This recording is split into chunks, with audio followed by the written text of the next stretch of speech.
Yeah. Uso speaker. Thank you very much. We're very pleased to have with us today again a fellow Rotarian.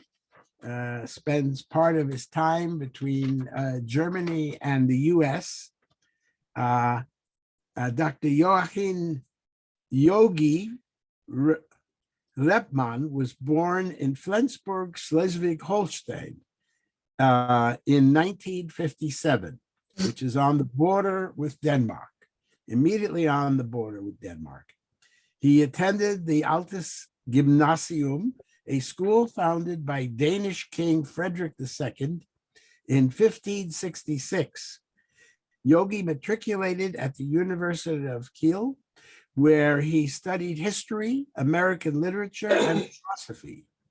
In 1984, he completed his master's thesis entitled Transplanted Ideas, the Concept of Freedom and Democracy of the Schleswig-Holstein 48ers. Yogi has written several books on notable Schleswig-Holstein immigrants and the mass migration to the United States. He served as a professor of German at St. Olaf and Carleton colleges in Northfield, Minnesota. One second. Yes. In Northfield, Minnesota, and has chaired several conferences on various subjects. The Steuben Society of America's History Award in 2014 presented him with an award for his research on the 1848 movements and its democratic impact in Germany and on the USA. So the topic today is repercussions of the 1848 German Revolution and the Jews. So without further ado, Professor Lepman. Thank you very much. Thank you for having me. All the best, all the best to all of you. Special thank you to David Seligman. Without him, I would not be here to do the presentation. Why? In spring 2019, he forwarded invite for a book party, the Keokuk Peace Letters, to Dieter and Danny. And without that, the whole friendship could not have started. Thank you for introducing. This is the Paulskirchen today in Frankfurt, 1848, the site of the first German democratic parliament. Inside the Paulskirchen, that was the conference room, so to speak, for 1.5 years. Delegates from all Germanic speaking areas discussed a democratic constitution.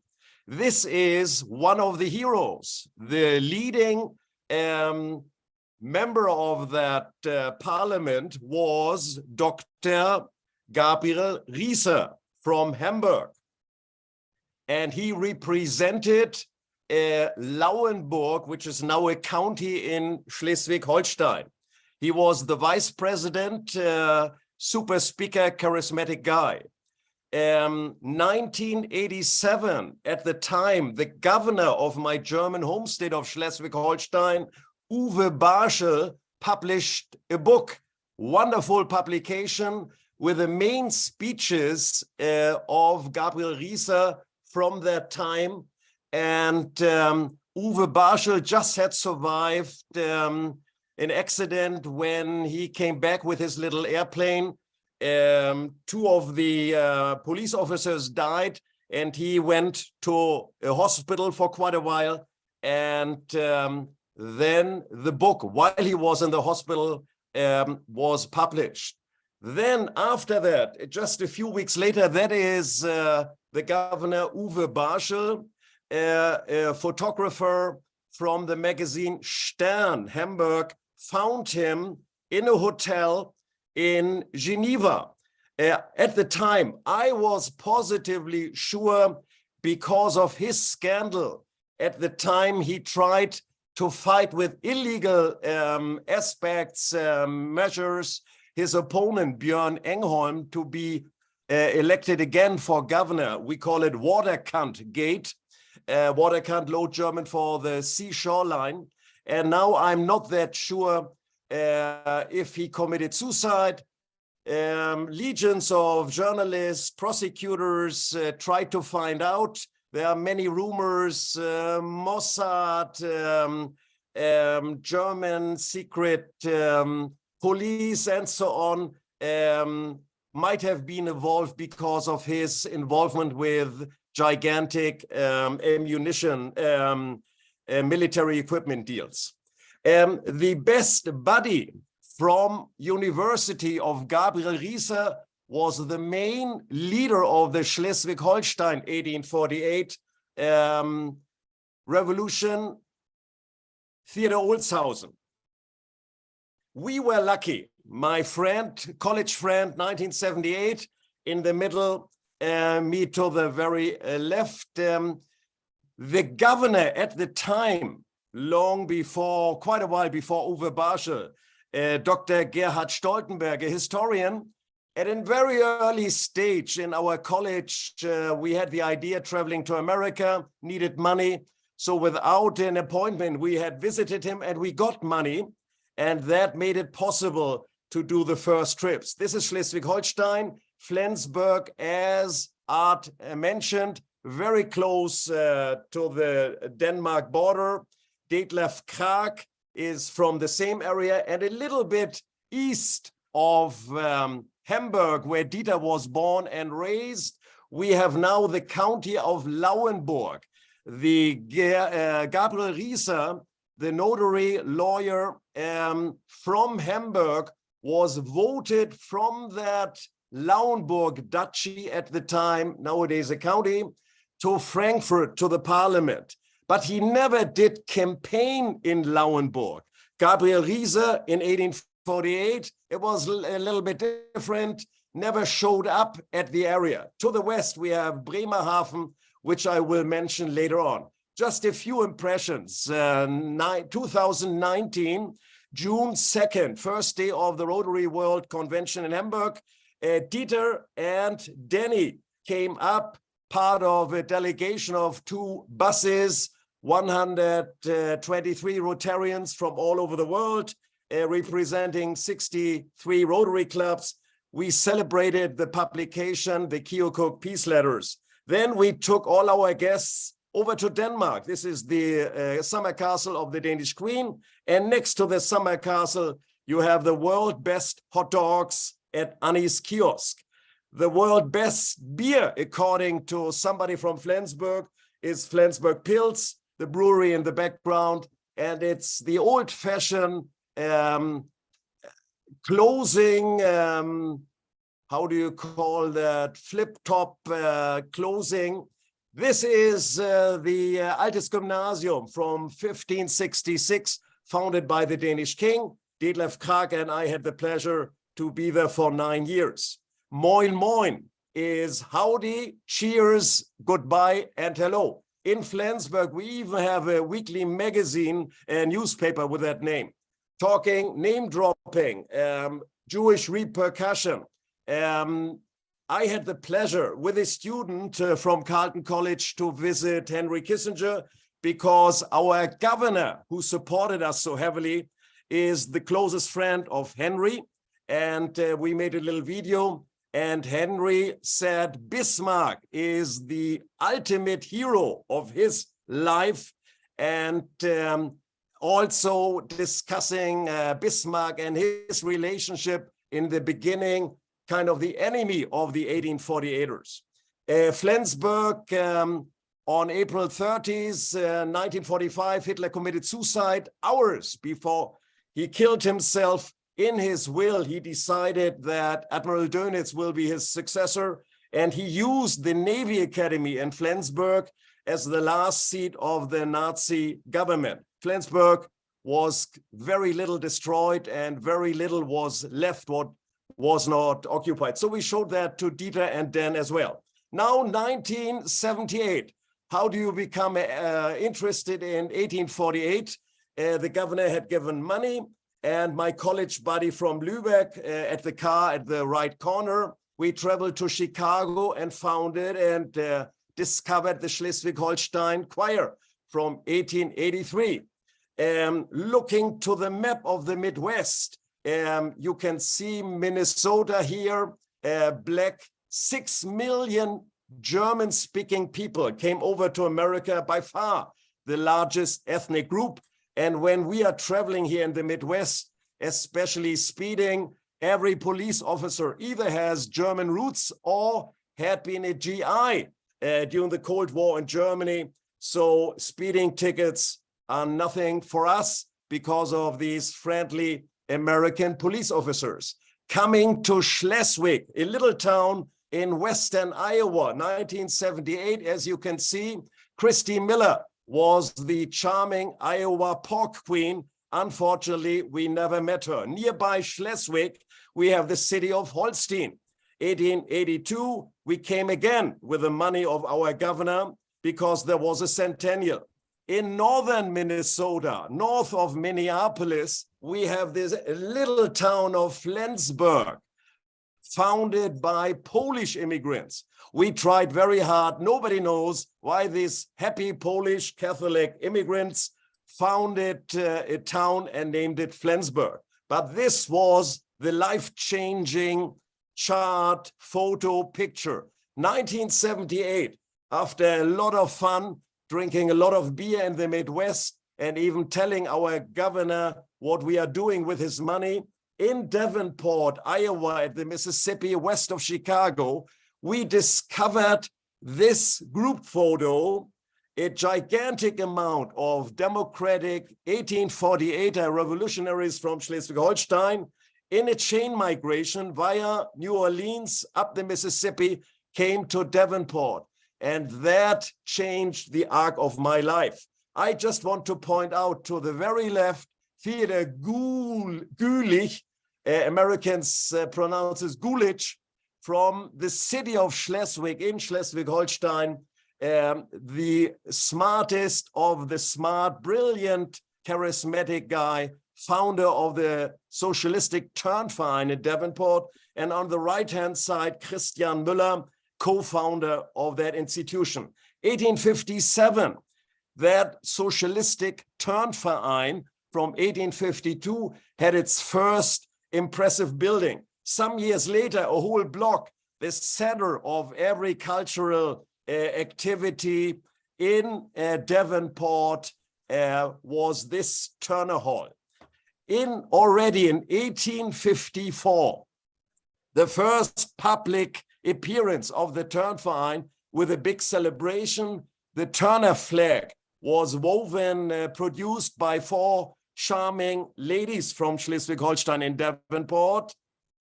She is Tilde Peters Nee Henningsen, spoke 4 languages, published poems, founded clubs, associations. And at the time, Theodor Gulich, the speaker of the Turnverein in 1854, said we need badly the emancipation of the women. And the older 48ers were not really totally happy about this young guy, but how progressive, how much ahead of that time all the 1848ers from all over Europe had been, is an example. Here we have Elfriede Clausen, one of the 4 ladies. Her father was Hans Reimer Clausen. You can see on the trunk his name. He was a member of the Frankfurt Parliament from Schleswig-Holstein. He was an expert of the American Constitution, and in his speeches, he made sure that the Constitution from 1848-49, 90%, up to 90% of that Constitution became the Constitution after the Second World War for West Germany, and in between the Weimar Republic also. 80-90% of that Constitution. So the only traveling trunk of a member of that parliament from 1848 survived in Davenport. And funny enough, an eccentric descendant, a lady collecting teddy bears because of Teddy Roosevelt, She gave us that trunk for a tiny, tiny fee. The son-in-law of Hans Reimer Clausen and the husband of Elfriede Clausen, whom you just saw, was Christian Müller. On the photo, an amazing lumber company owner. He sponsored the Turnverein generously. This is now the trunk in our living room in Flensburg. And Dieter and Danny, we had so many guests in our apartment, but might have seen it. In the trunk were original documents from the provisional government of Theodor Olshausen and his colleagues at that time. For 400 years, through 1864-65, Schleswig-Holstein, 2 duchies, had been part of Denmark. So there's even a passport by the government for Hans Reimer Clausen traveling to Frankfurt and Berlin visiting the Prussian king. Here is the leading, the most amazing, interesting German 1848er, Karl Schurz. Huge monument still in New York. Karl Schurz was a student of law in Bonn, and his best buddy was this Jewish friend later in New York, Abraham Jacobi. Jacobi was a Jewish atheist and communist. He was jailed a little time in Schleswig-Holstein because of the revolution. But in New York, son of a very poor Jewish shopkeeper in Westphalia, he became the leading pediatrician. His wife was the first woman, a doctor at the hospital in New York. This is just a story by itself. Here we have Jacobi, Abraham Jacobi, and Karl Schurz as students in Heidelberg they had met. Karl Schurz already at that time became a world famous legend, because after the democratic revolution had failed all over Europe and in the German states, 36 states and 4 city-states, Karl Schurz freed his professor, Kinkel, out of Spandau prison. And then he went with his professor to London. There he met a charming lady from Hamburg. She founded the first kindergarten later in Watertown, Wisconsin. And he made a fine career as a senator of Missouri, as a publisher, newspaperman, and Secretary of Interior Affairs under President Hayes. This is Gabriel Riesser again, the close friend of Theodor Olshausen and also Hans Reimer Clausen. They all studied law together in Kiel University. And since 1836, Theodor Olshausen had a weekly newspaper. He published the brilliant articles of Gabriel Riesser about the emancipation of the Jews in Germany. This is Theodor Olshausen again. This is the newspaper he had in St. Louis. We had around 1880, 1,700 daily and weekly German newspapers in America. And this was the largest west of New York, and nobody else than Joseph Pulitzer got his very first job as an investigative journalist, a Jewish background from Hungary. Good old Joseph Pulitzer over here. Now, 1848, 15 years later, 1898, in downtown Davenport, the veterans from the Schleswig-Holstein revolution, the Freedom Army against Denmark, these were the survivors. And every year on March 24th, they met. Some were from the West Coast, most in Davenport and the area. And we have the minutes of these meetings. So some of these guys were widowed, and the charming granddaughters were invited. And we know from the minutes, they had some speeches at dinner, and then they danced all night like the good old days in Schleswig-Holstein. In 1917, April, when America entered the First World War, there was a movement against Americans with German roots. The danger was the concept that they might support the German Kaiser. So this monument commemorating March 24th, 1848, the beginning of the Schleswig-Holstein Revolution, was painted with yellow color, and probably the stone, 4 tons, was moved into the Mississippi, which is close by. Some years later, Scott Christensen, Iowa City, a descendant of a Schleswig-Holstein 1848er, other friends and I had the pleasure to raise some money at the same spot. In 2006, we have now the same stone, this time 16 tons, a little bit more difficult to move around.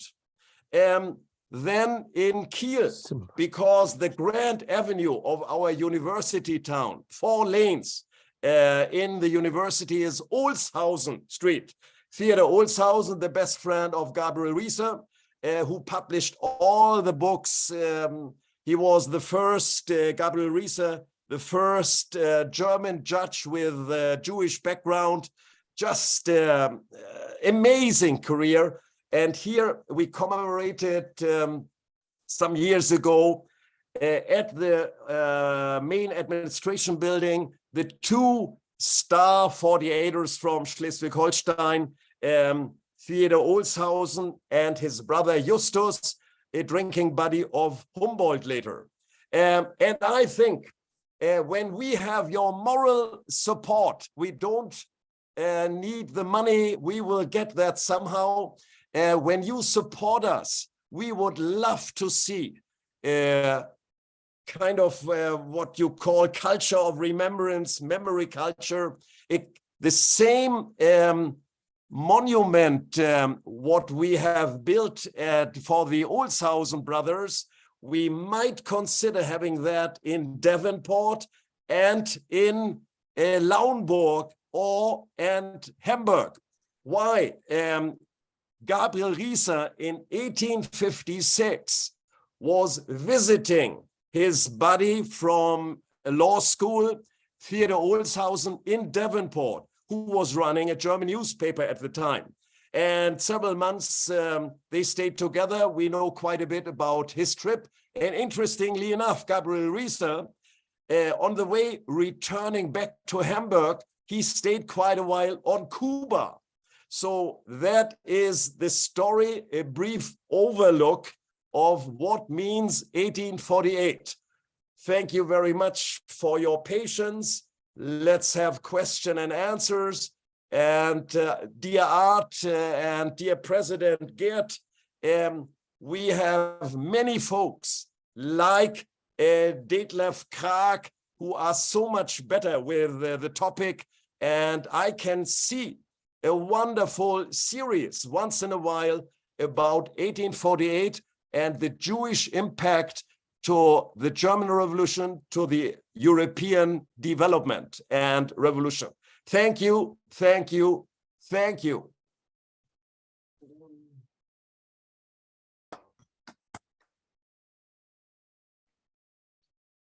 Thank you, Yogi.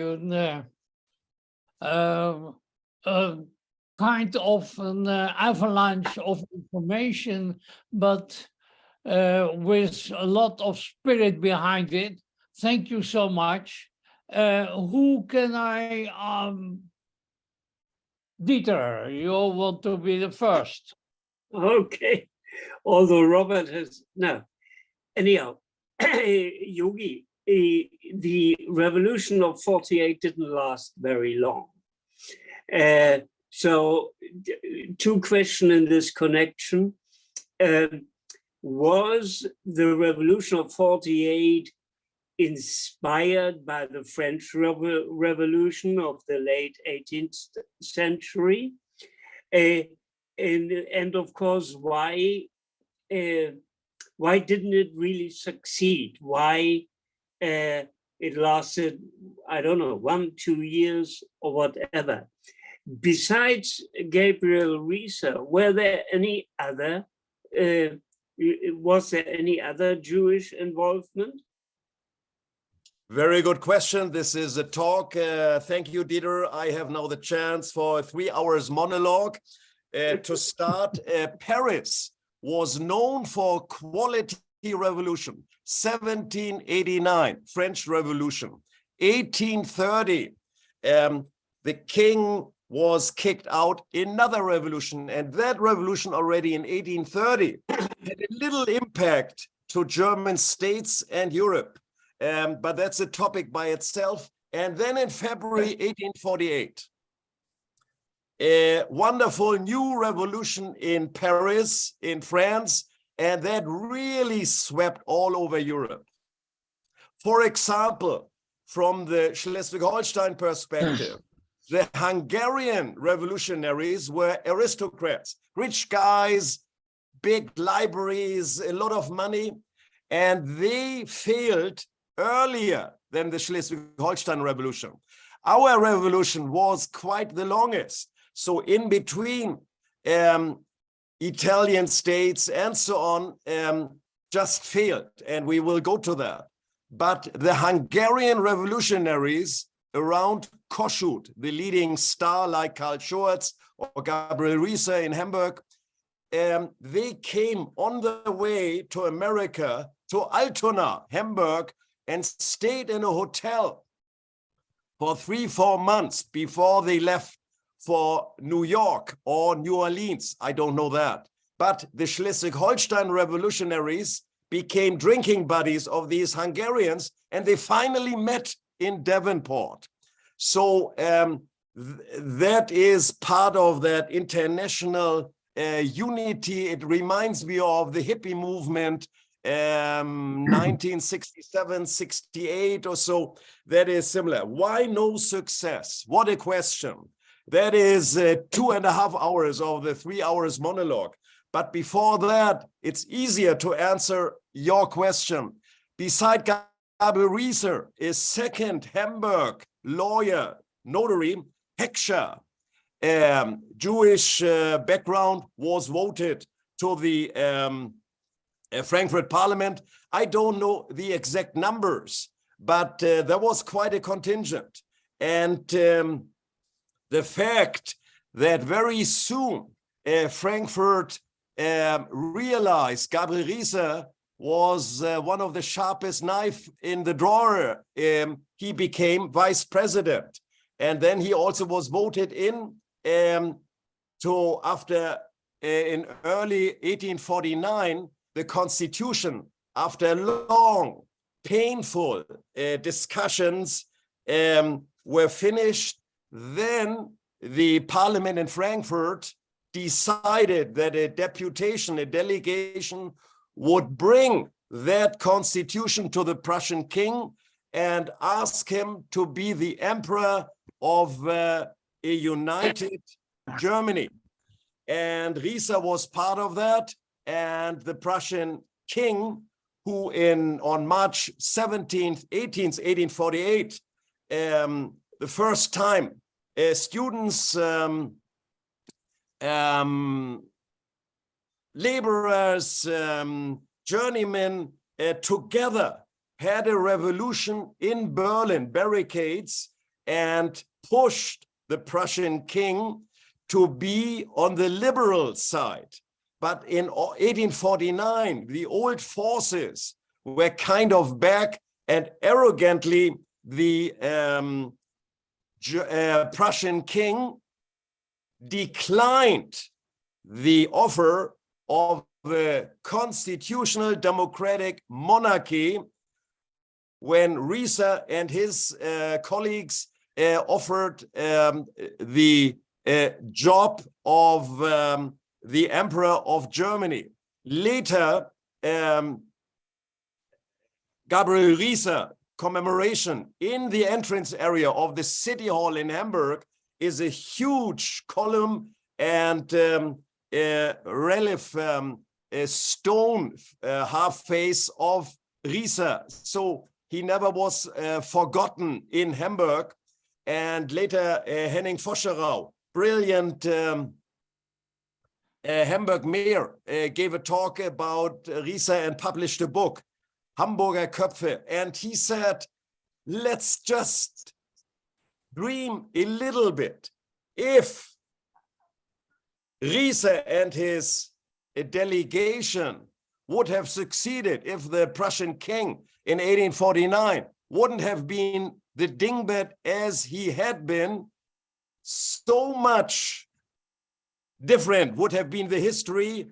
Very, very likely no First and Second World War. And this little group of 1848ers, we are all kind of sure the brain drain for Europe, losing the brightest and the best because of the 1848 revolution.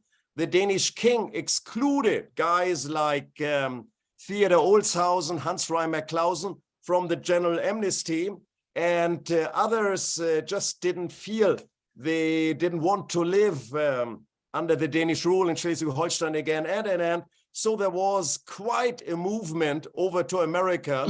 And so the Americans are the descendants of these super European 1848ers, and we guys in Schleswig-Holstein, we are the descendants of the happy dingbats who stayed home.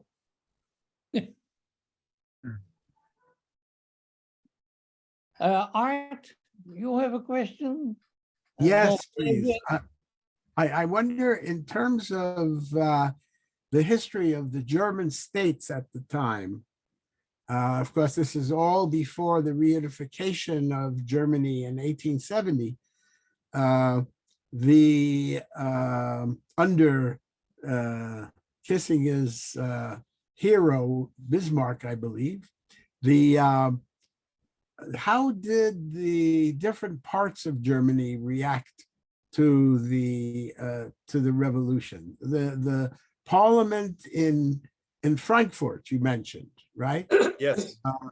That was sort of an all German thing.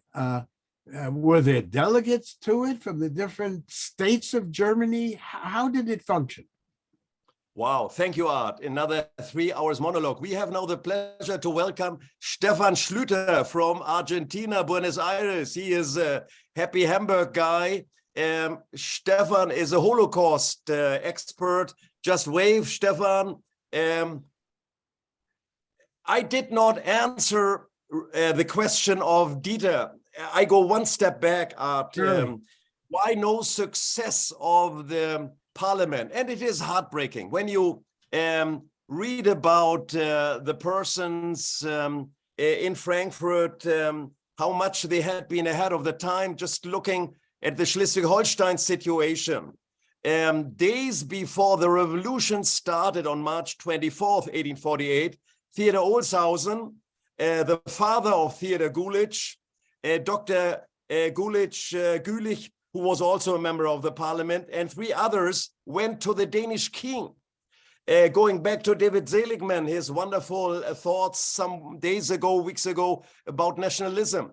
They had hoped to avoid a war, but nationalism became so strong in Denmark that the Danish 1848ers, who were drinking buddies before 1848 with the Schleswig-Holstein guys, because they had the same concept, all that failed. A growing nationalism, as we see these days, is never good. So the success of 1848, some people say we had too many professors. They were talking too much in the Frankfurt Parliament. But it is a very complex thing. The time, the successful days and weeks and months really were starting on March 17th, 1848 in Berlin.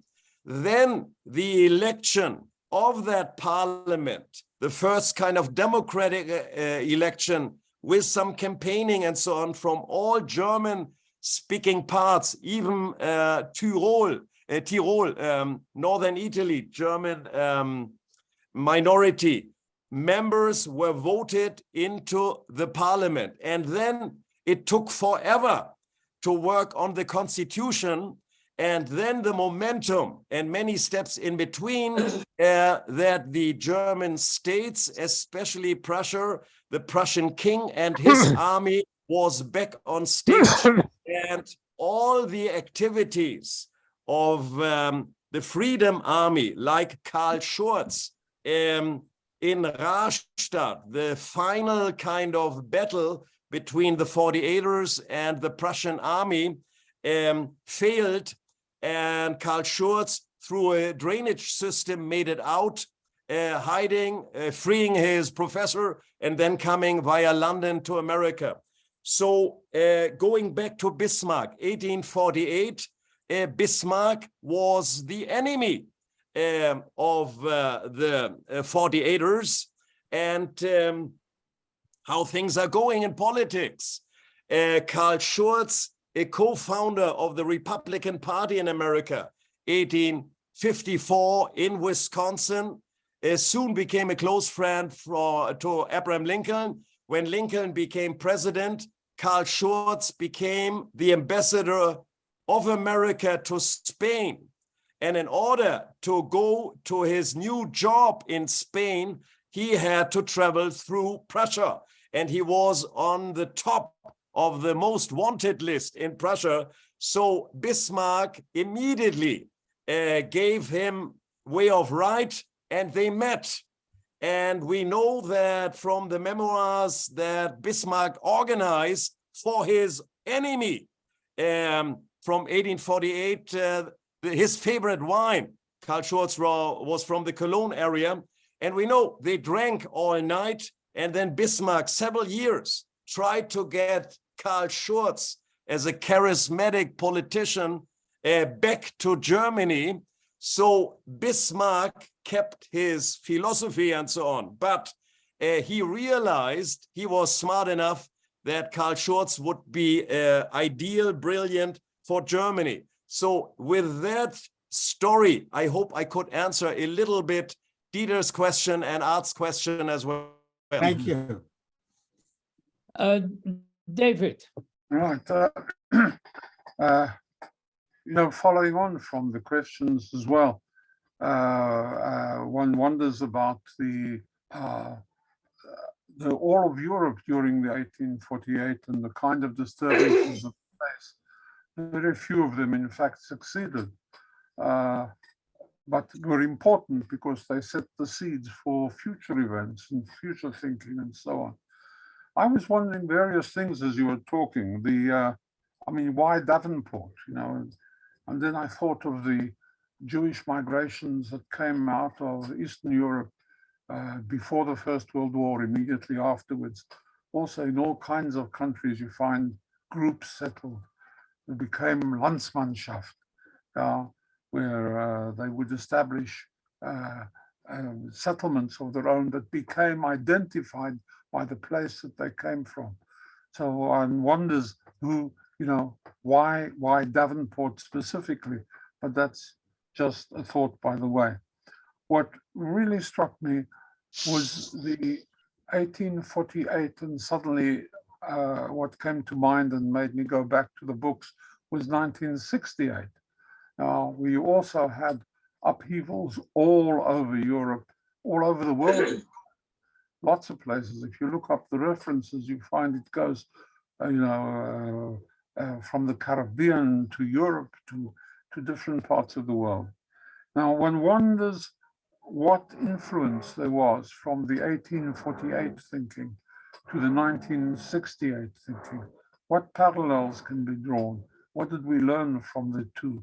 How did they relate to each other? But the most important thing that came out of your talk, as far as I was thinking, was, one's got to come to Flensburg to taste the Flensburg pills to see if that really is. I only can applaud you. You made my day, David, as usual.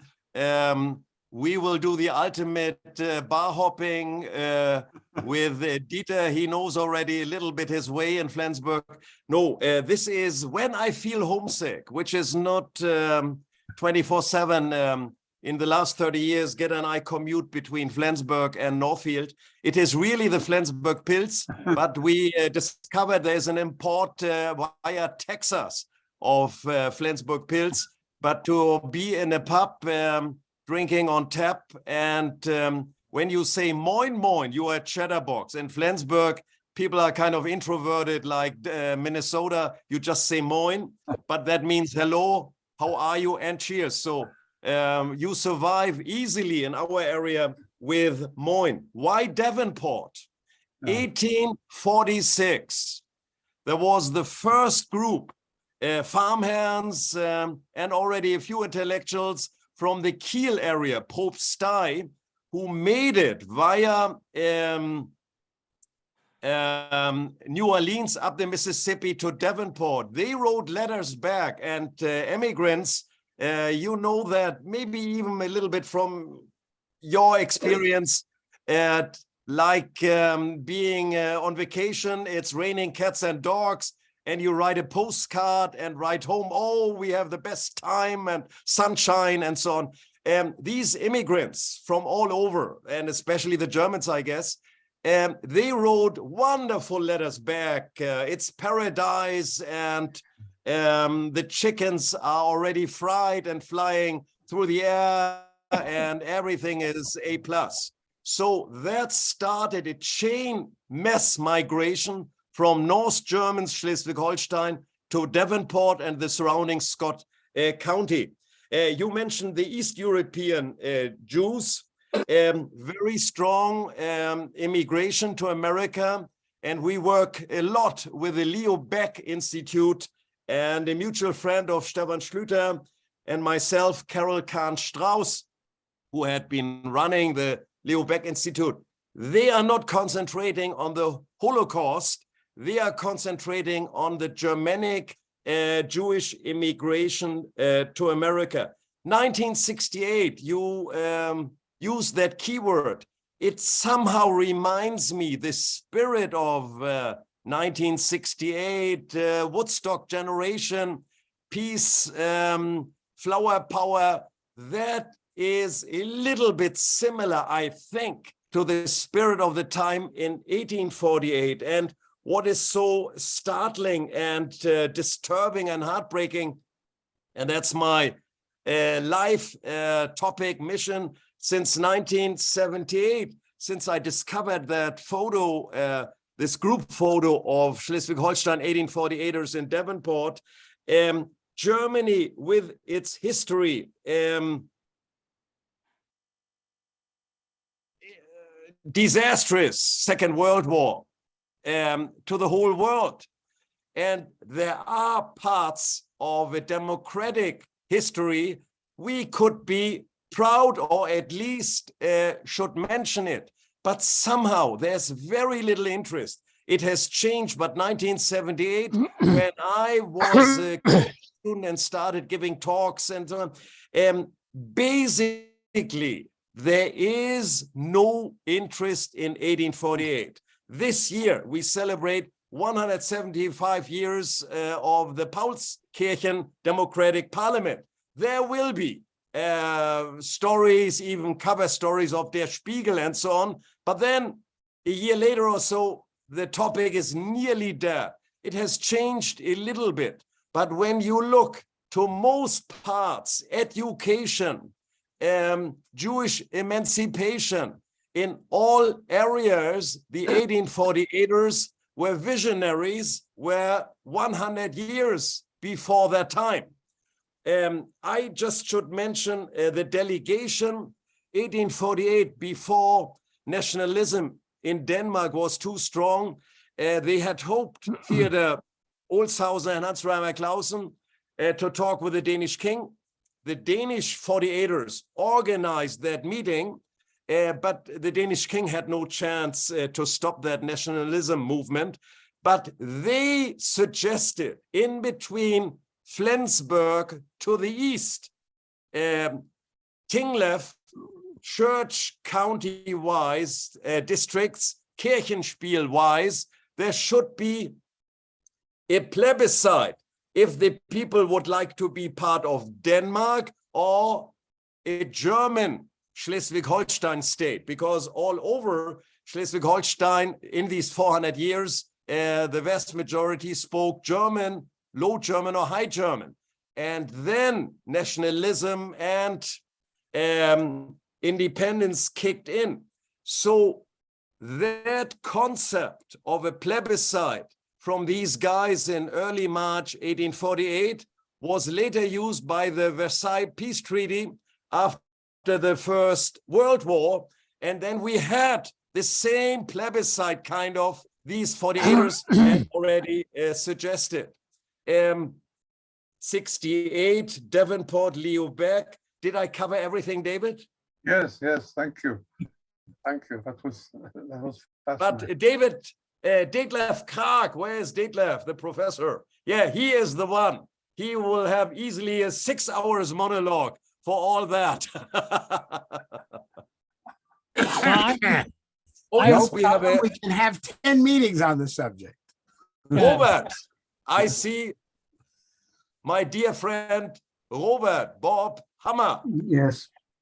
I'm going back to my high school days. The impression that was formed at the time was that beginning in 1816 with the Congress of Vienna, Europe experienced alternating periods of repression and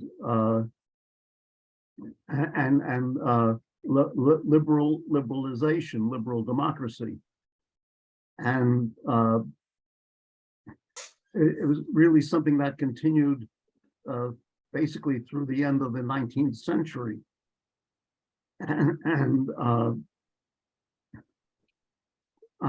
My curiosity is, first, how did these differing movements, did they essentially continue throughout the 19th century? What were perhaps the economic conditions that may have influenced these alternate periods of rule? Thank you, Robert. The keyword economics, I may start. The vast majority, over 90% of Europeans, German-speaking peoples who left for America were economic reasons. We talk about the push and pull forces. The pull forces were socio-economic reasons which pushed people out. And then there was a little percentage religious reasons and 1848 political reasons. This EU started with the Vienna Congress, 1815, 1816. Yes, as we know, Napoleon had occupied Europe, and Hamburg for 4 years was kind of owned by Napoleon Paris. And that's where the Riesser story kind of starts, because Napoleon decided that Hamburg, a lawyer cannot be together in notary public. So in Hamburg to this day, because of Napoleon, we have 72 guys who had studied law, but are exclusively notary publics when you buy a house or so. And Riesser became one of them. And his notary office at the Ballingdam, still called Notariat Ballingdam, is still running. And a friend became notary public, Peter Ravert, and also professor. And he is, because of the founder, the ultimate Gabriel Riesser expert. And his spouse is from my hometown, from Altes Gymnasium, Frauke Müller. And her great-grandfather had founded a lumber company in Flensburg. And as you may recall, we had Christian Müller in Davenport. That was a close relative of the lumber company founder in Flensburg. And Christian Müller founded lumber company in Davenport. And when I started discovering these details in 1978, even the Müller family in Flensburg, Frauke was a little bit interested, but well, 1848, America far away, I don't know. It is sometimes strange that this whole topic, 1848, even when you break it down to families, is not of that super interest. While Napoleon was occupying or was running the show in Hamburg, as we know, Napoleon was defeated. And the young Justus Olshausen, commemorated by the monument now in Kiel, they all went to Wartburg, where Luther had translated the Bible, and there was a celebration. Many students from all, and they all were dreaming already of a kind of democracy. At this Wartburg Fest, there were also very strong anti-Semitic speeches, not the majority, but all that for the background, there were attempts, early attempts, kind of since the French Revolution, especially the war fights against Napoleon, and then 1830, the next revolution. But it really came to a boiling point, 1848, and unfortunately it failed. Okay, Sure. maybe one last question. Just a comment, if I may, Gert. Oh, here is Irene. Irene. Irene. Irene, you are muted. Mute yourself, Irene.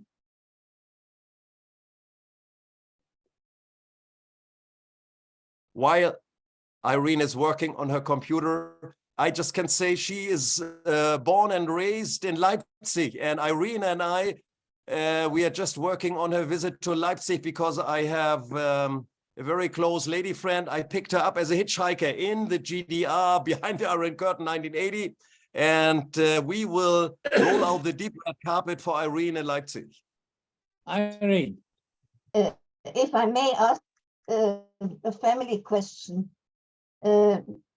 Jörg Kunkel, can you hear me? Yes, yes, Irene. Could you leave your address or the way to find you with Yogi, maybe, if he's ready?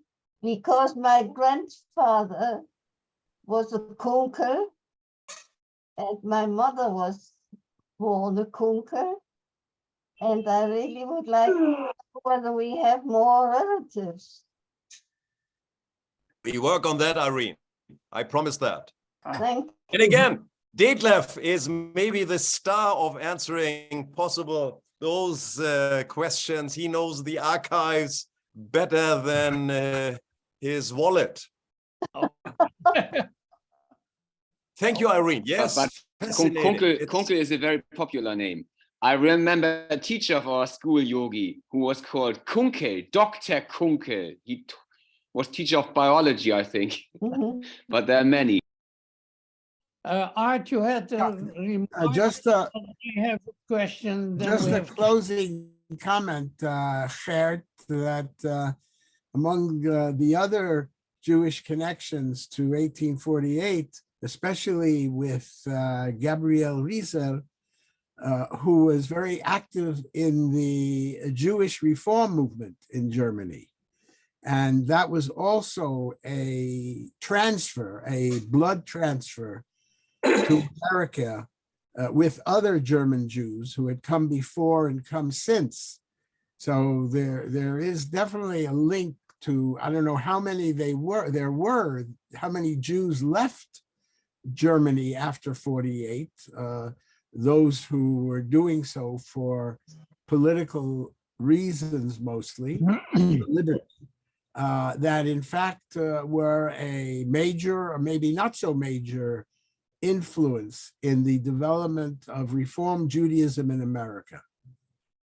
Leo Baeck Institute, I'm not an expert, but just a few weeks ago, Ken Burns, this outstanding documentary colleague of Jörg Kokel here, produced, after 10 years or so working on it, how much America could have done easily more to help German Jews in 1937 or 38.